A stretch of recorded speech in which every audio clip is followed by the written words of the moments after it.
Hello बच्चों, good evening. कैसे हैं आप? अंकित, ललिता, आप लगातार आ रहे हैं, गुड, बहुत अच्छी बात है। और कौन बच्चा है जो लगातार आ रहा है? गुड इवनिंग अंकित।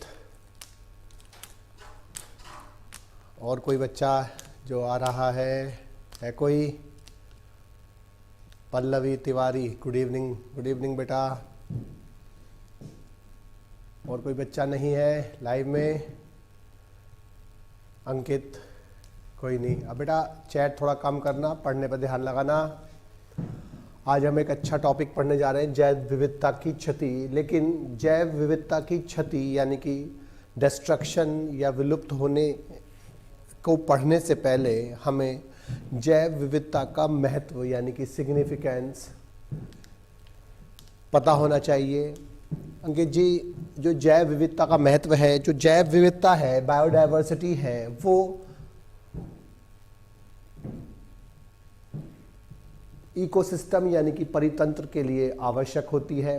एक समृद्ध जो बायोडायवर्सिटी होती है यानी कि जैव विविधता जितनी ज़्यादा समृद्ध होगी, यानी कि जितनी ज़्यादा उसमें वैरायटीज़ होंगी, जितनी ज़्यादा उसमें प्रजातियां होंगी, परितंत्र उतना ही अधिक स्थायी होता है, उतना ही अधिक स्टेबल होता है। क्योंकि परितंत्र में जो फूड चेन और फूड वेब्स होती हैं यानी खाद्य जाल और खाद्य श्रृंखलाएं जो होती हैं। Lalita ji good evening.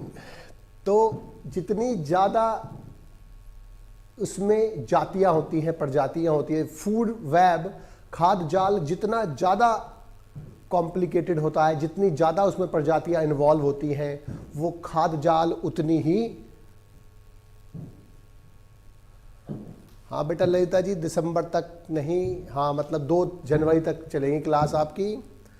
और जो हम आपको कल परसों तक आपका जो सिलेबस कंप्लीट हो जाएगा, उसके बाद में आपको 3-4 दिन जो बचेंगे वो बहुत इंपॉर्टेंट क्वेश्चन जो अंतर होते हैं वो, और जो बाकी बोर्ड में आने के लिए इंपॉर्टेंट क्वेश्चन होंगे उनके बारे में डिस्कस करेंगे। और जो इंपॉर्टेंट क्वेश्चन आते हैं उनके बारे में डिस्कस करेंगे, और जो थोड़े बहुत कंसेप्ट होंगे वो बताएंगे। किसी की कोई प्रॉब्लम होगी तो वो डिस्कस करेंगे। लेकिन सभी की हो जाए तो अच्छी बात है, लेकिन अगर किसी की रह भी जाए तो कोई ऐसी बात नहीं है। तो फिलहाल तो हम कल परसों में आपका सिलेबस कंप्लीट हो जाएगा, और उसके बाद फिर हम आपके जो इंपॉर्टेंट क्वेश्चन है वो बताएंगे। Ayushi Patel good evening ma'am. Sir उसके बाद देखेंगे बेटा, जैसे भी होगा, होप सो कि अच्छे कोई चीज़ हो। तो जैव विविधता के लिए जितनी ज़्यादा उसमें प्रजातियां होती हैं उतना ही इकोसिस्टम परितंत्र स्टेबल होता है, स्थिर होता है। इसके अलावा जैव विविधता मनुष्य के लिए भी बहुत जरूरी होती है। जितने भी इकोसिस्टम अगर अर्थ पर स्टेबल रहते हैं वो मनुष्य के लिए लाभदायक होते हैं, क्योंकि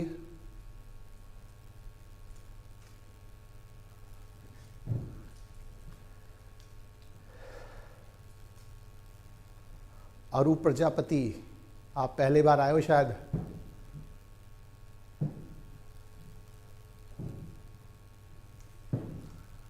अरूप पहले भी आए थे आप या आज ही आए हो बेटा?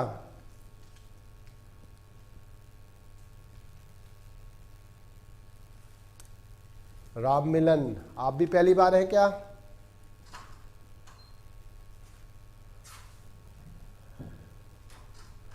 तो इकोसिस्टम जितना अधिक स्टेबल होते हैं, परितंत्र जितना अधिक स्टेबल होते हैं, मनुष्य के लिए भी उतना ही लाभदायक होता है। क्योंकि मनुष्य और सभी जंतु पेड़ पौधों पर निर्भर होते हैं, बायोडायवर्सिटी पर निर्भर होते हैं।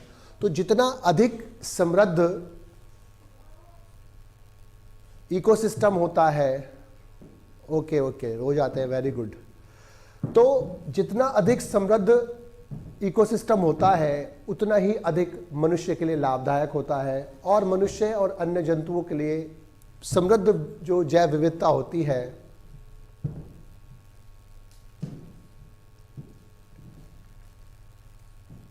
चलो बेटा बाद में डिस्कस करेंगे, सब पढ़ लेते थोड़ा सा, ठीक है।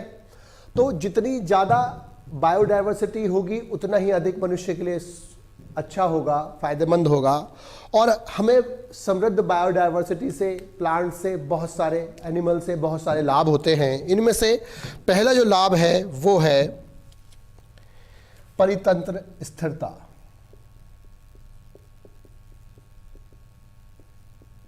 यानी कि इकोसिस्टम स्टेबिलिटी। तो जितनी ज़्यादा समृद्ध बायोडायवर्सिटी होती है, जितने अधिक प्रकार के परितंत्र में जीव पाए जाते हैं, परितंत्र उतना ही स्टेबल होता है।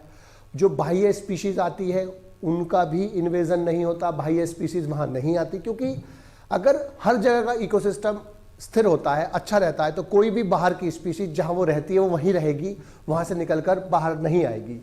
कोई भी स्पीशीज एक जगह से दूसरी जगह तक तभी प्रवेश करने की कोशिश करती है जब वो किसी पर्यावरण में जब रह रही है तो वहां पर उसको कोई समस्या क्रिएट होती है। अगर कोई समस्या उसको क्रिएट नहीं है तो वो अपना स्थान छोड़कर नहीं आता है। तो इसलिए अगर सारे परितंत्र स्थिर रहेंगे तो कोई भी बाहर की स्पीशीज भी वहां नहीं आएगी, परितंत्र एज इट इज चलते रहेंगे, परितंत्र सूटेबल तरीके से चलते रहेंगे। दूसरा जो इसमें इंपॉर्टेंस है वो है भोजन स्रोत।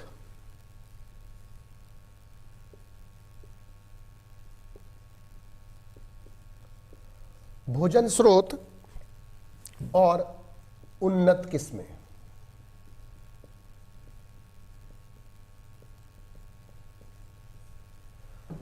जो इडिबल पादप होते हैं, खाने योग्य बोलते हैं हम उनको, तो इडिबल पादप और जंतु यानी कि प्राणी की अनेक जातियां ज्ञात होती हैं। बहुत सारी जातियां ऐसी हैं जिन्हें हम अपने खाने के रूप में यूज़ करते हैं, चाहे वो प्लांट की स्पीशीज़ हो, चाहे वो एनिमल की स्पीशीज़ हो।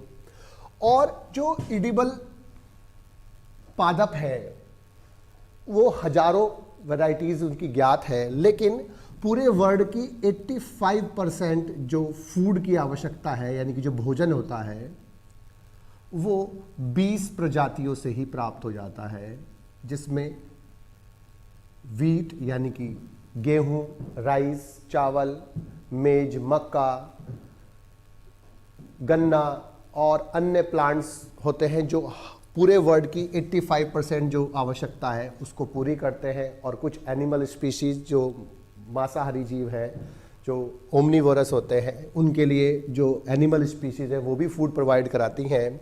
तो जो इडिबल प्लांट और एनिमल्स की बहुत सारी स्पीशीज हैं और आगे फ्यूचर में भी अनेक ऐसी प्रजातियां यूज़ की जा सकती हैं जिन्हें आज हम खाने के रूप में यूज़ नहीं करते हैं।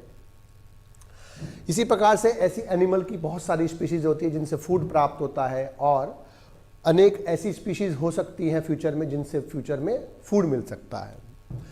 उन्नत किस्में जो ब्रीडिंग प्रोग्राम से, यानी कि पादप ब्रीडिंग प्रोसेस जो होते हैं, यानी कि पादप जनन जो प्रोसेस होते हैं, और इन ब्रीडिंग प्रोसेस से उन्नत किस्मों का प्रयोग उत्पादन किया जाता है। लेकिन उन्नत किस्मों में वाइल्ड जीन्स का यूज होता है। अब वाइल्ड जीन्स का मतलब यहां पर जंगली नहीं है, वाइल्ड जीन का मतलब है ओरिजिनल, यानी कि जो जब किसी ऑर्गेनिज्म का, किसी जीव का इस पृथ्वी पर निर्माण हुआ होगा, उस समय जो उसमें ओरिजिनल जीन्स प्रेजेंट होती थी, उस समय जो जीन्स थी उनको हम बोलते ओरिजिनल यानी कि वाइल्ड जीन्स। और इन वाइल्ड जीन्स का ही यूज नॉर्मली ब्रीडिंग प्रोग्राम्स में होता है, उन्नत किस्में बनाने में होता है। और जितनी ज़्यादा बायोडायवर्सिटी होगी उतनी ही ज़्यादा जीन्स होंगी। तो जितनी ज़्यादा बायोडायवर्सिटी होगी उतनी ही अधिक वाइल्ड जीन्स प्राप्त होंगी। और वाइल्ड जीन्स का जो प्रोग्राम होता है, उसका जो यूज़ होता है पादप ब्रीडिंग प्रोग्राम्स में, उससे उन्नत किस्में आसानी से प्राप्त की जा सकती हैं। तीसरा जो है वो है रेशे, जो हमारे लिए यूजफुल है, जिन्हें हम फाइबर्स बोलते हैं। अनेक पादप जातियां ऐसी होती हैं जिनसे हमें फाइबर्स प्राप्त होते हैं, रेशे प्राप्त होते हैं, और उन फाइबर्स का यूज हम अनेक कार्यों में करते हैं। जो इंपॉर्टेंट रेशे देने वाले प्लांट है वो है कपास यानी कि कॉटन, जूट, हेम्प, अगेव, पटसन आदि जो प्लांट हैं, इनसे हमें फाइबर्स प्राप्त होते हैं और इन फाइबर्स का यूज़ हम अनेक कार्यों में करते हैं। जैसे हम जूट का यूज़ बोरी बनाने में किया करते हैं, बहुत सारे आर्टिकल्स थैले बनाने में यूज़ करते हैं और अनेक जूट के जो सामग्रियाँ होती है वो बनाई जाती हैं। इसी प्रकार से कपास का यूज़ किया जाता है, कॉटन का यूज़ किया जाता है कपड़े बनाने में भी और अन्य कामों में किया जाता है। तो रेशे भी प्लांट से हमें प्राप्त होते हैं। चौथा जो इम्पोर्टेंस है वो है उपयोगी पदार्थ, यानी कि यूजफुल प्रोडक्ट्स।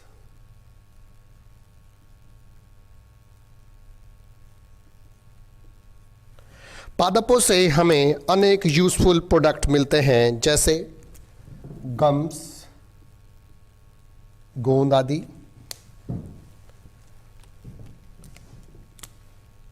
डाइज, परफ्यूम्स, इसके अलावा रेजिन, इसके अलावा पेपर, इसके अलावा रबर, इसके अलावा चाय, कॉफ़ी, फल आदि यूज़फुल प्रोडक्ट्स होते हैं जो हमें पादपों से प्राप्त होते हैं। इसके बाद जो नेक्स्ट है जो यूज़फुल है वो है औषधि यानी कि मेडिसिन। औषधियाँ यानी कि मेडिसिन्स, ड्रग्स एंड मेडिसिन्स।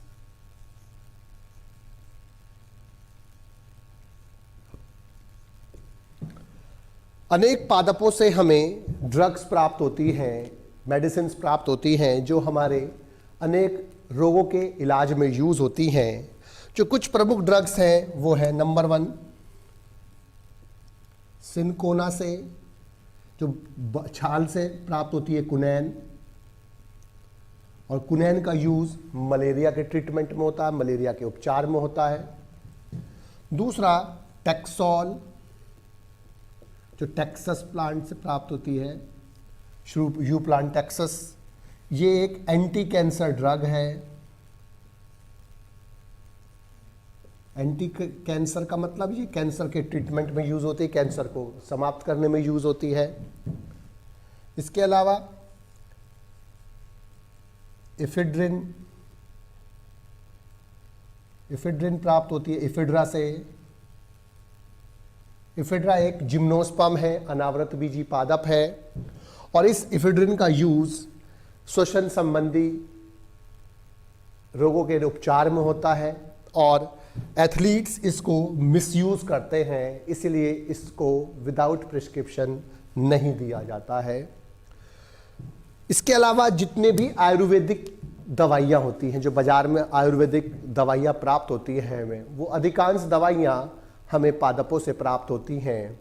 और आजकल 120 पादप जातियों से 25% जो दवाइयाँ होती हैं वो प्राप्त की जा रही हैं, यानी कि जितनी हमारी दवाइयाँ हैं उनमें से 25% दवाइयाँ पादपों से प्राप्त की जाती हैं।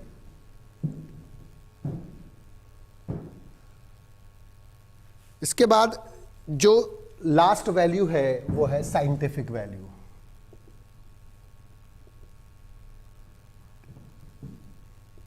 साइंटिफिक वैल्यू जो होती है, जो एनिमल्स होते हैं वो जैविक और जो औषधीय यानी कि मेडिकल रिसर्च होती है वो एनिमल्स पर होती है, और अनेक एनिमल्स पर रिसर्च होती है। जो एनिमल्स जिस पर रिसर्च होती है, एक सबसे पहले उसमें होती है फल मक्खी यानी कि ड्रोसोफिला, इसके अलावा बंदर, इसके अलावा खरगोश, इसके अलावा मेंढक,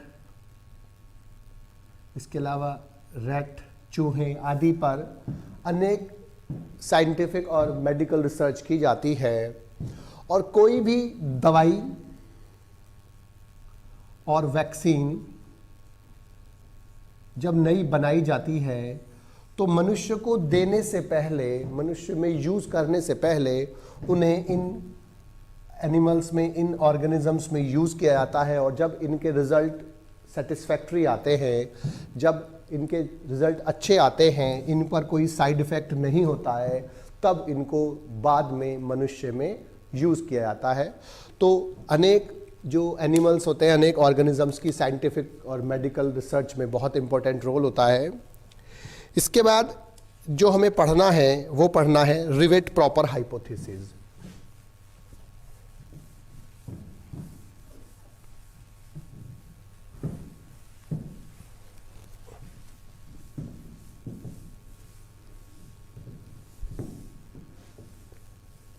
एकता बेटा बताया था अभी आपको कि लास्ट के 3-4 दिन जो बचेंगे उसमें हम इम्पोर्टेंट क्वेश्चन ही बताएंगे। कोई कंसेप्ट किसी को दिक्कत होगा तो बताएंगे, कोई भी जो इम्पोर्टेंट क्वेश्चंस होंगे वो बताएंगे, आपको लिखवा दिया जाएगा कि कौन कौन से क्वेश्चन बोर्ड्स में ज़्यादा इम्पोर्टेंट है। और जो छोटे छोटे क्वेश्चन होंगे टिप्पणी वाले या अंतर वाले, उनको बता दिया जाएगा, यहाँ पर सॉल्व करा दिया जाएगा। आप स्क्रीनशॉट ले लेना और उसके बाद उसको आप यूज़ कर सकते हो। परिकल्पना, हाइपोथेसिस माने परिकल्पना होती बेटा। तो अब जो हमें नेक्स्ट टॉपिक पढ़ना है वो पढ़ना है rivet proper hypothesis. Rivet proper hypothesis.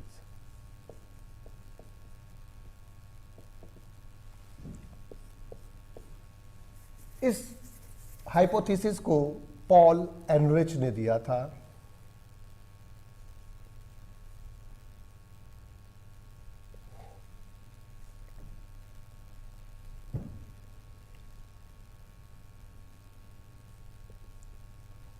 Paul ऑलरिच ने दिया था।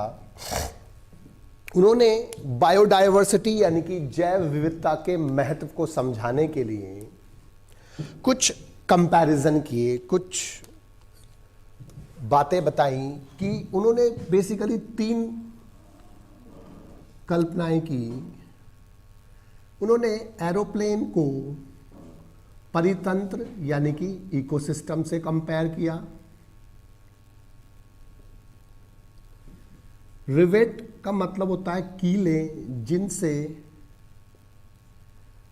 एरोप्लेन आपस में पार्ट्स एरोप्लेन के जुड़े होते हैं। उनको उन्होंने स्पीशीज यानी कि जातियों, प्रजातियों से कंपेयर किया। और तीसरा विंग रिवेट्स, जो विंग के रिवेट्स हैं, विंग की जो कीले हैं, उनको उन्होंने की स्टोन जातियां यानी की स्टोन प्रजातियां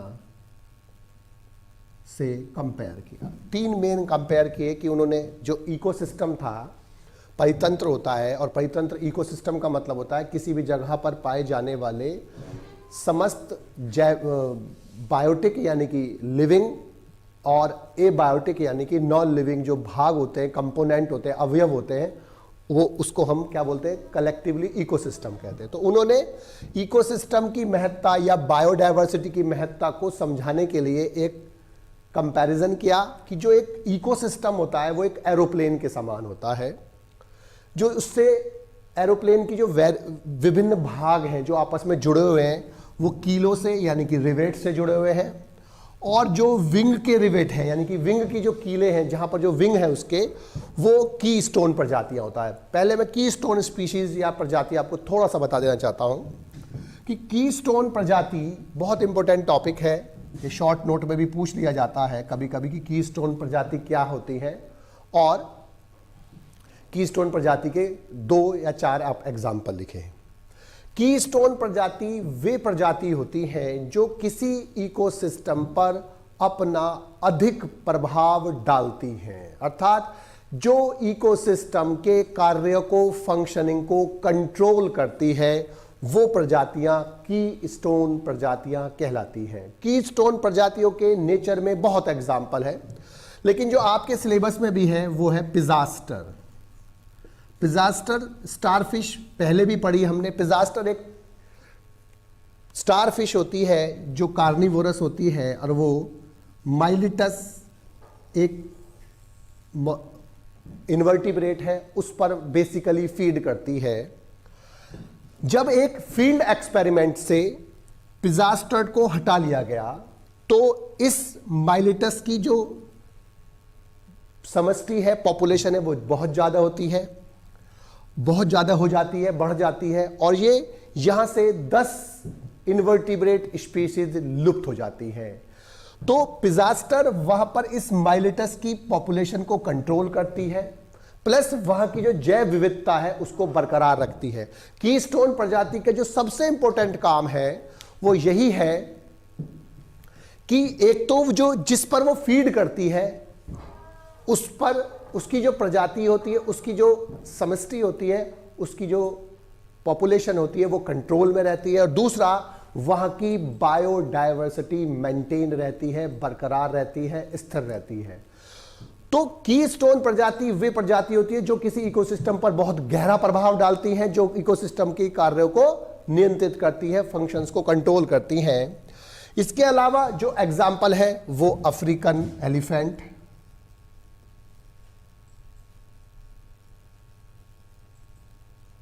नेक्स्ट एग्जाम्पल जो इसका है वो ग्रिजली बियर, भालू। इसके अलावा जो इसके एग्जाम्पल है वो शार्क, इकोसिस्टम जो वाटर इकोसिस्टम में शार्क वहां पर जो प्रीडेटर, जो बड़ा प्रीडेटर होती है शार्क जो जिस पर वो फीड करती है उनकी पॉपुलेशन को कंट्रोल रखती है, प्लस वहां की बायोडायवर्सिटी को मेंटेन रखती है। इसके अलावा सी ऊटर,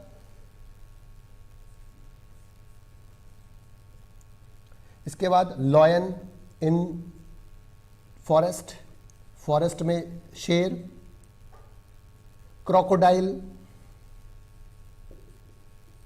ये कीस्टोन स्पीशीज के एग्जाम्पल्स हैं। इसमें कोई से भी आप 4 लिख सकते हैं। भालू है, अफ्रीकन हाथी है, शार्क लिख सकते हैं आप, इसके बाद पिज़ास्टर लिख सकते हैं, शेर लिख सकते हैं जंगल में। ये ऐसी प्रजातियां होती है जो उस पूरे इकोसिस्टम पर सबसे ज्यादा होल्ड रखती हैं। कोई भी जो स्पीशीज होती है, कोई भी जो प्रजाति होती है, वो किसी भी इकोसिस्टम पर जो सबसे गहरा प्रभाव डालती है वो कीस्टोन प्रजाति कहलाती है।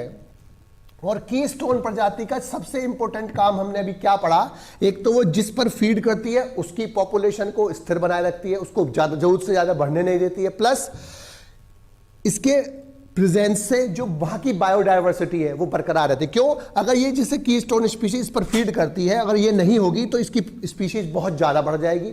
इसके बढ़ने से जिन पर ये फीड कर रही होगी पॉपुलेशन पर, उन सभी पॉपुलेशनों को ये ज्यादा बढ़ जाएगी, तो उन पर ज्यादा प्रेशर पड़ेगा और उनमें से अनेक प्रजातियां जो होती है विलुप्त हो जाती हैं। इसलिए जो कीस्टोन प्रजाति होती है वो किसी भी इकोसिस्टम की बायोडायवर्सिटी, जैव विविधता को बरकरार रखने के लिए बहुत ही इंपॉर्टेंट प्रजाति होती है।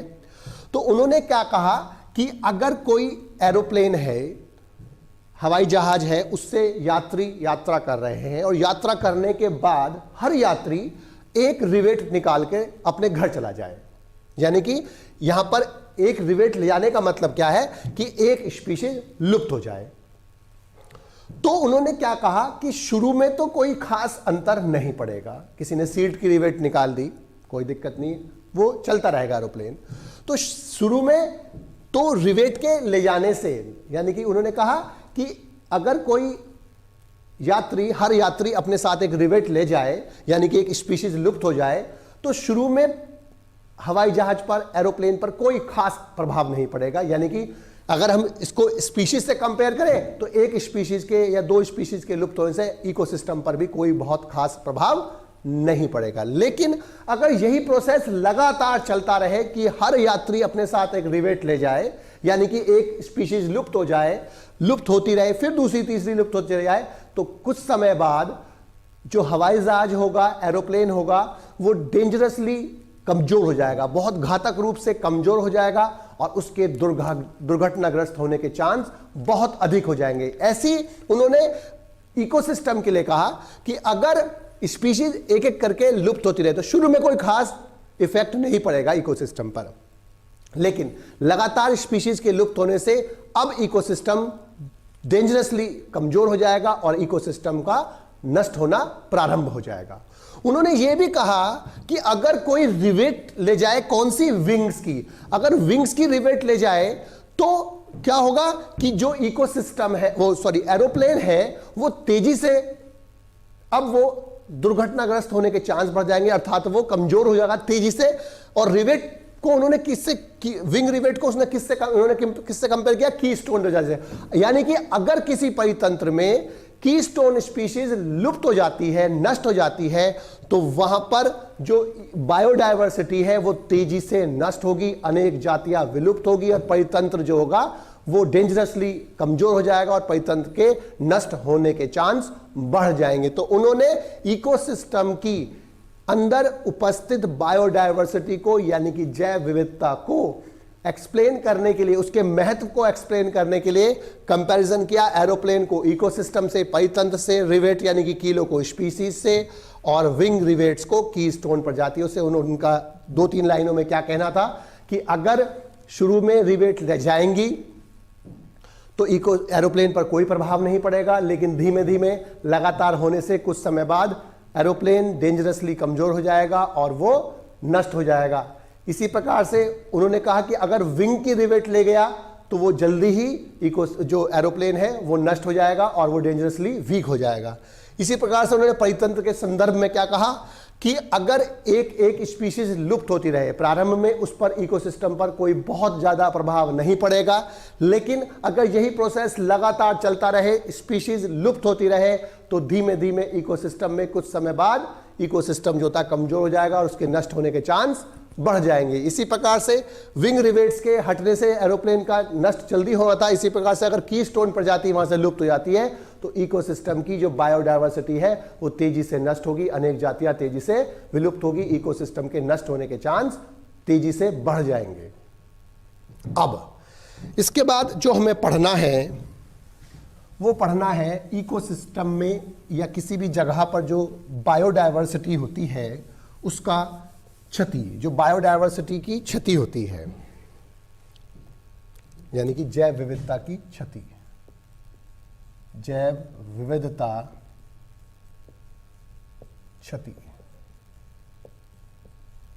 यानी कि लॉस ऑफ बायोडायवर्सिटी।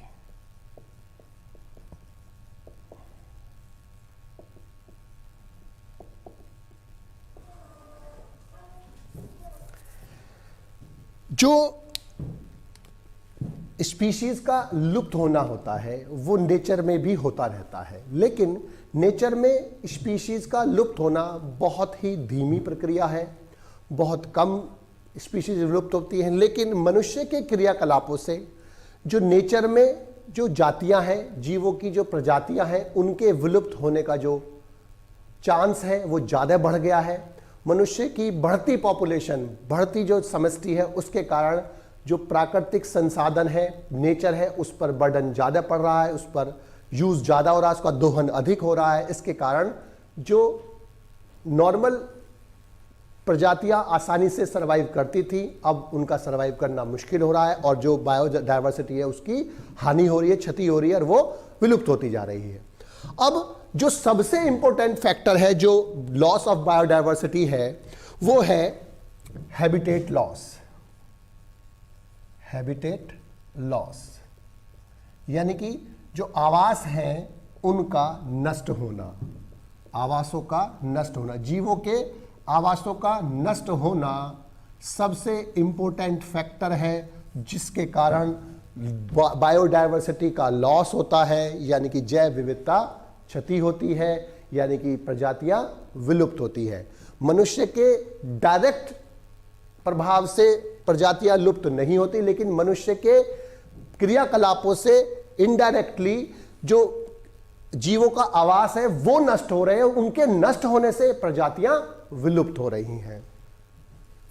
अब इसके बाद जो विलुप्त प्रजातियों के लिए संस्था है IUCN, यानी कि international union for conservation of nature and natural resources, उनकी एक बुक आती है रेड डाटा बुक, और इस रेड डाटा बुक में वो एनिमल्स के जो संकटग्रस्त प्रजाति है उनके बारे में बताते हैं। और उनके अनुसार पिछले 500 वर्षों में, IUCN के अनुसार पिछले 500 वर्षों में 784 प्रजातियां लुप्त हो चुकी हैं,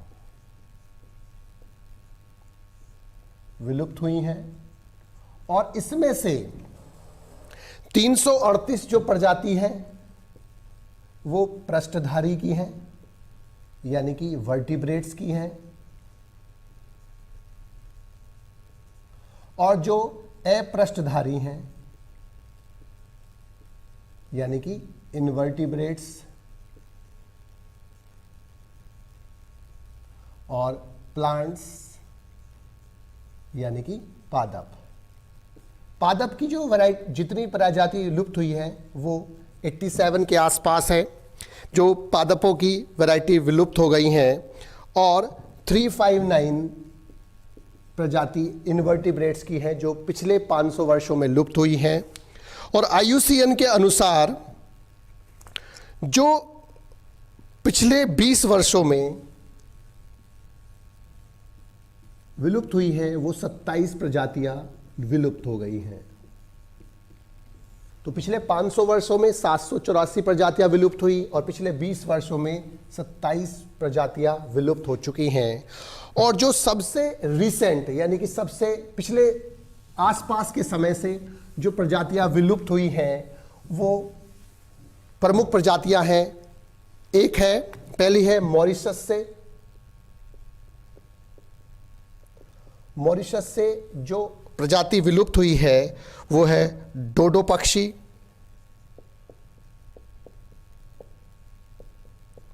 दूसरा जो प्रजाति विलुप्त हुई है वो है रूस की स्टेलर।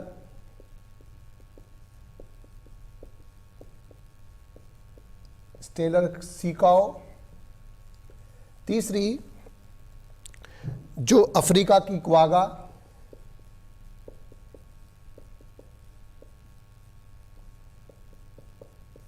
इसके बाद ऑस्ट्रेलिया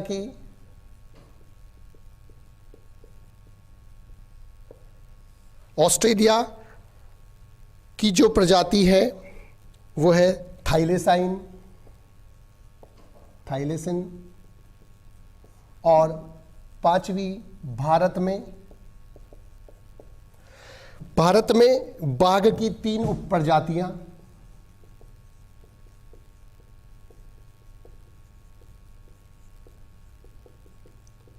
लुप्त हुई। कौन कौन सी थी वो प्रजातियां? 1947 में बाली, जावन और कैस्पियन। ये 3 प्रजाति उपप्रजाति जो हैं भारत में बाघ की लुप्त हुई 1947 में, जब हमारा देश आज़ाद हुआ उसी साल ये विलुप्त हो गई हमारे यहाँ से। तो ये रिसेंट ऑर्गेनिज्म है जो अभी हाल फिलहाल में लुप्त हुए हैं। मॉरिशस से डोडो पक्षी, रूस की स्टेलर सीकाओ, अफ्रीका के क्वागा, ऑस्ट्रेलिया का थाइलेसिन और भारत में बाघ की 3 उपप्रजातियां बाली, जावन और कैस्पियन। अब जो जैव विविधता है उसका जो हानि हो रही है, क्षति हो रही है, वो मनुष्य के क्रियाकलापों से हो रही है और जो जैव विविधता को हानि पहुंचाने के कारक हैं। तो जैव विविधता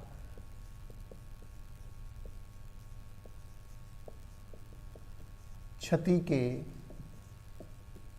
कारण, कॉजेज जो हैं वो 4 मेन कॉजेज हैं।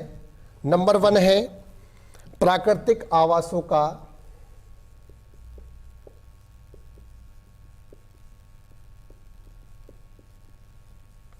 नाश तथा प्राकृतिक आवासों का टुकड़ों में बंटना।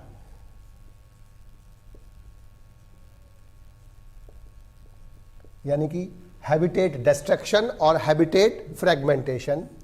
दूसरा है अतिदोहन यानी कि ओवर एक्सप्लॉयटेशन। तीसरा जो है कारण वो कहलाता है विदेशी जातियों का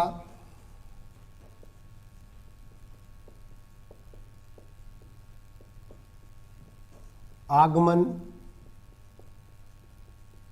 या आक्रमण, यानी कि एलियन स्पीशीज इन्वेजन।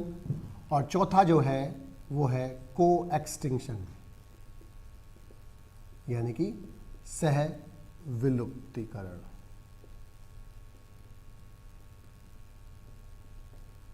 अब ये चार कारण हैं जिनके कारण जैव विविधता की क्षति हो रही है, और इन चारों के लिए एक वर्ड यूज किया जाता है। कौन बताएगा कि ये जो वर्ड है इसके लिए, इन चारों के लिए एक वर्ड यूज किया जाता है, वो क्या होता है? कौन बताएगा? जॉरेट डायमंड ने यूज किया था एक वर्ड इन चारों के लिए। है कोई बच्चा जो इस चारों के लिए जो वर्ड यूज किया था, इन चारों फैक्टरों के लिए जॉरेट डायमंड ने किया था? क्या वर्ड यूज किया था? ललिता, मीनू, पल्लवी, कोई है? अरु, कोई बता सकता है? नहीं? बताओ, अरु बताओ, चलो।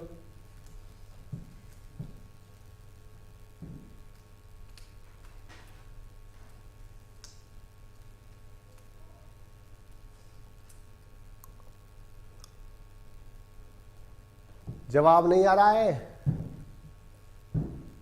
कौन बताएगा?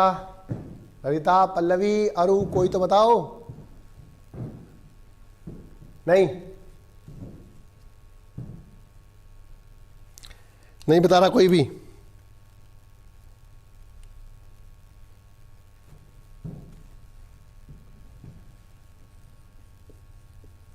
पातकी चौकड़ी, यानी कि इविल क्वार्टेट। एविल मतलब होती है बुराई, और क्वाड्रा माने होता है चार। क्वाड्रा माने चार होता है। बेटा मैंने ये पूछा था कि ये चार मेन कारण है हैबिटेट लॉस के, वो सॉरी जैव विविधता के क्षति के। इनके चारों के लिए एक वर्ड लगाते हैं पातकी चौकड़ी, इविल क्वार्टेट, जो एक साइंटिस्ट थे जॉरेट डायमंड। इन जॉरेट डायमंड ने ये वर्ड यूज किया क्योंकि ये चार फैक्टर हैं, और चार के लिए वर्ड लगाते हैं हम क्वाड्रा। क्वाड्रा मतलब चार, तो इन्होंने इसलिए उसको बोला इविल क्वार्टेट, और इविल माने होती है बुराई। नहीं तो बता दिया, इविल क्वार्टेट यानी कि पातकी चौकड़ी।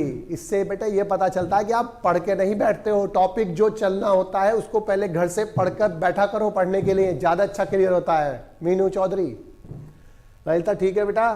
तो प्राकृतिक आवास और नाश का नाश और टुकड़ों में बंटना, कि प्राकृतिक आवास धीरे धीरे कम होते जा रहे हैं। मनुष्य के क्रियाकलापों से, मनुष्य अपने घरों को बनाने के लिए, मनुष्य अपनी आवश्यकताओं को पूरी करने के लिए सड़क बना रहा है, फसलों को उगाने के लिए खेतों को बढ़ाने की कोशिश कर रहा है, वो रेलवे लाइन बना रहा है, और बहुत सारे अपने कामों को बनाने के लिए वो प्राकृतिक जो आवास है उनको धीमे धीमे कम कर रहा है, उनका नाश हो रहा है। और प्राकृतिक सबसे इंपॉर्टेंट फैक्टर जो किसी भी बायोडायवर्सिटी के लॉस का है, क्षति का है, वो है हैबिटेट लॉस। जिस किसी भी प्रजाति का जो आवास होता है, जब उसका नाश हो जाता है तो वो जो प्रजाति होती है वो विलुप्त होने लगती है। तो प्राकृतिक आवासों का नाश होना और प्राकृतिक आवासों का टुकड़ों में बंटना, यानी कि हैबिटेट फ्रेगमेंटेशन, वो प्रक्रिया है जिसमें जो किसी भी जगह का हैबिटेट होता है, जो आवास होता है, उसका जो एरिया होता है वो कम हो जाता है, प्लस वो दो या दो से ज्यादा टुकड़ों में बंट जाता है। फॉर एग्जांपल, एक बड़े ट्रैक्ट में बीच में से रेलवे लाइन बनाई गई तो वो दो टुकड़ों में बंट गया, तो वहां पर अब जो रेलवे लाइन जा रही है उससे वो दो भागों में बंट गया, या सड़क बनाई गई उससे वो दो भागों में बंट गई, या कोई और प्रोजेक्ट लाया गया वो दो भागों में बंट गया। तो ये हैबिटेट क्या है?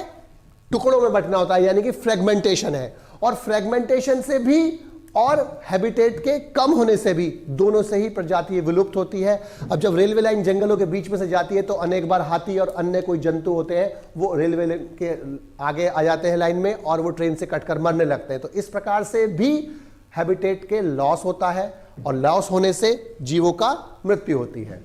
इसके बाद अतिदोहन, जो मनुष्य है वो प्राचीन समय से ही पादपों पर निर्भर है, पौधों पर निर्भर है अपनी आवश्यकताओं को पूरी करने के लिए, लेकिन बढ़ती मनुष्य की जनसंख्या के कारण जो प्राकृतिक संसाधन है, प्राकृतिक जो पेड़ पौधे हैं, जो जैव विविधता है, उस पर प्रेशर ज्यादा है। इसके कारण अतिदोहन से अनेक प्रजातियां धीरे धीरे लुप्त हो रही हैं। इसके बाद कोएक्सटिंक्शन, कोएक्सटिंक्शन का मतलब सह विलुप्तीकरण का मतलब अगर कोई दो प्रजातियां अविकल्पी रूप से एक दूसरे के साथ संबंधित रहती हैं, जैसे अनेक सहजीवी संबंध होते हैं। एक सहजीवी संबंध का एग्जाम्पल है यक्का प्लांट में एक स्पेसिफिक टाइप के विशेष प्रकार के जो इंसेक्ट होते हैं प्रोनुबा।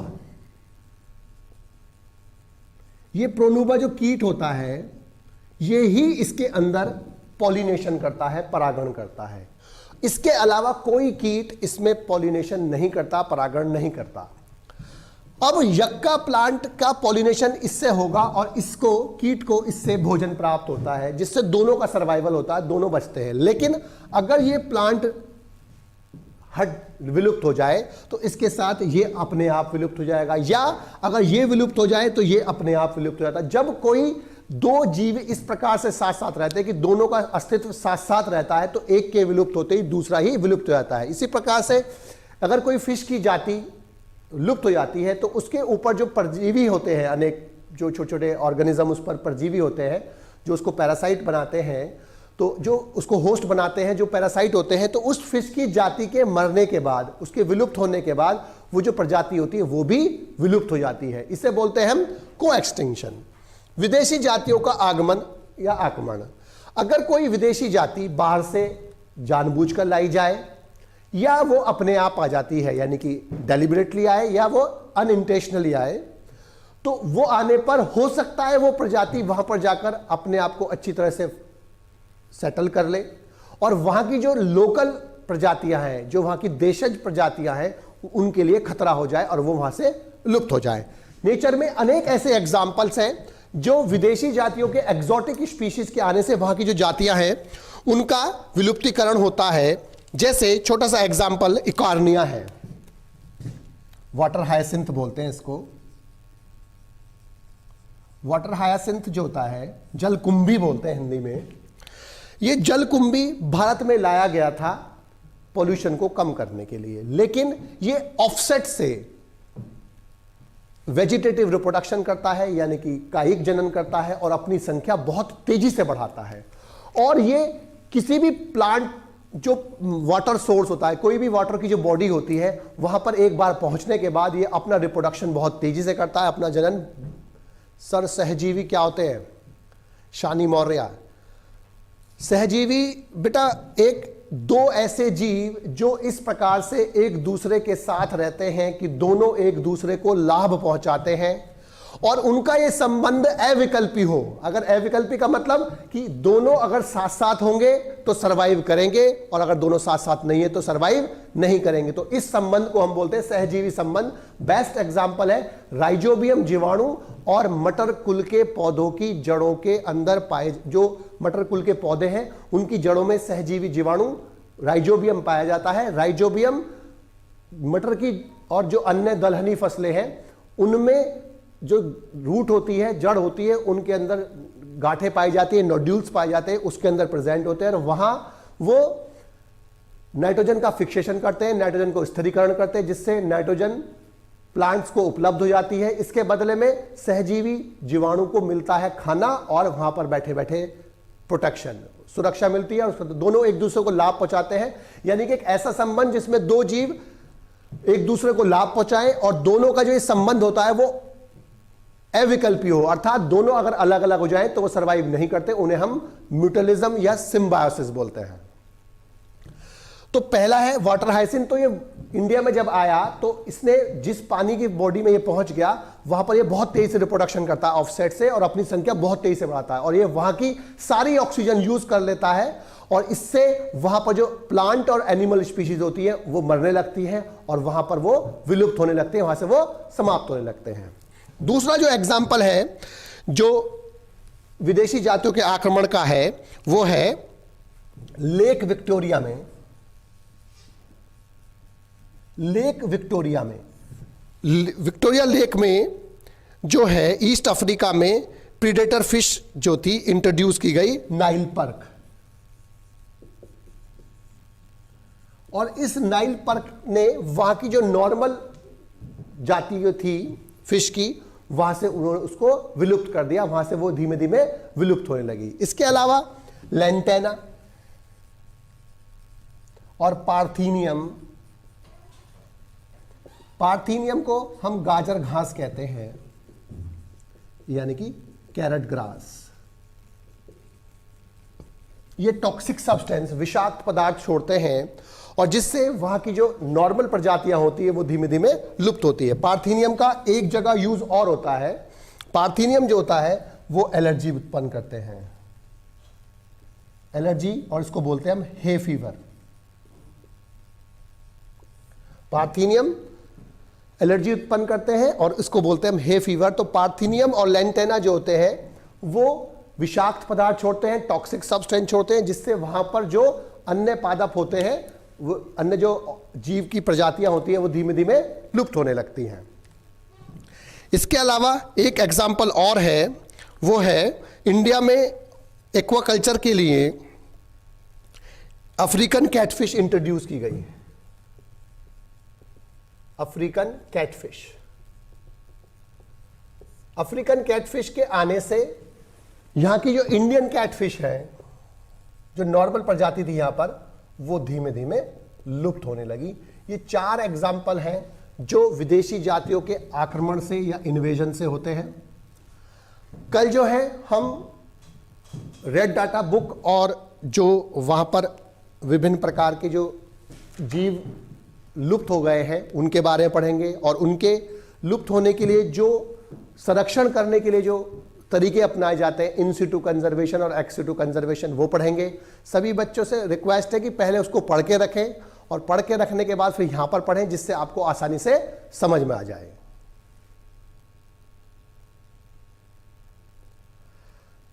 और जिसको कोई प्रॉब्लम होगी तो वो भी आप कल थोड़ा बहुत पूछ सकते हैं, और उससे रिलेटेड तो होगी तो वो बता ही देंगे। इसके अलावा भी कोई प्रॉब्लम होगी तो भी बताएंगे। 2-4 क्वेश्चन ऐसे भी होंगे जो आपको कल बता दिए जाएंगे कि इंपॉर्टेंट है, उसमें से आप उसकी तैयारी करना स्टार्ट करें। बाद में जब हमारा टाइम बचेगा हम उसको फिर एक्सप्लेन भी करेंगे, आपको पढ़ाएंगे भी।